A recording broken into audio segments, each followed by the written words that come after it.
அனைவருக்கும் வணக்கம். இன்றைக்கு நாம் இந்த பதிவில் சங்கு சக்கர வழிபாடை பற்றி பார்க்க போகிறோம். திருமாலை விட்டு நீங்காத பேறு பெற்றவை சங்கும் சக்கரமும். இவற்றில் சங்கு மங்கள பொருள்களில் ஒன்றாக போற்றப்படுகிறது. சங்கு வழிபாடு குறித்து பல அரிய தகவல்களை சொல்கின்றன ஞான நூல்கள். அறையில் சங்கு எப்படி வைக்கப்பட வேண்டும்? வீட்டில் சங்கினை வைத்து பூஜிப்பது மகாலட்சுமியை பூஜிப்பதற்கு சமம்.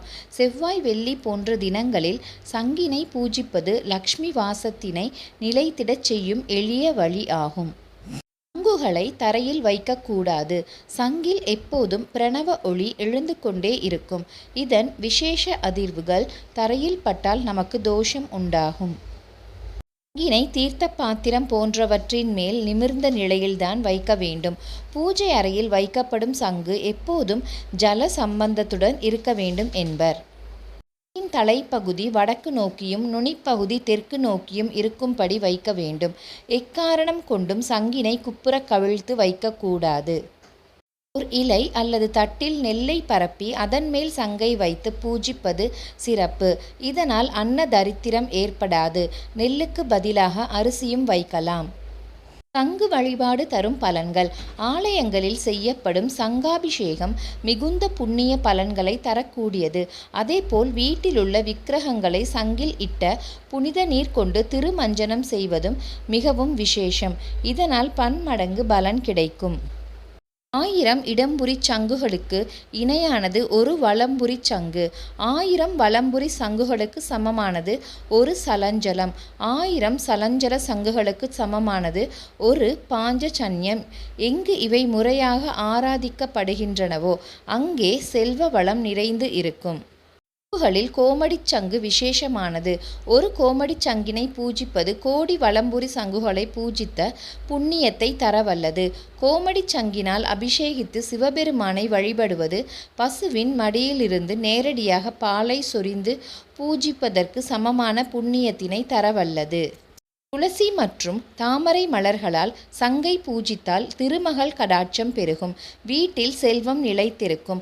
சங்கில் இட்டு அபிஷேகம் செய்த பாலை பிரசாதமாக அருந்தி வந்தால் முகப்பொழிவு தோற்றப்பொழிவு உண்டாகும். சாதாரண நீர் சங்கில் இடப்படும் போது புனித நீராக மாறிவிடும் என்கிறது சாஸ்திரம். அந்த நீரை நாள்தோறும் பிரசாதமாக பருகி வந்தால் நோய்களின் தாக்கம் கட்டுப்படும். உடல் ஆரோக்கியம் மேம்படும். வாங்கி ஆலயங்களுக்கு அளிப்பதால் ஜன்மாந்திர பாவங்கள் தீரும். சங்கை தானமாக அளிப்பதால் திருமாலின் அருள் பரிபூரணமாக கிடைக்கும்.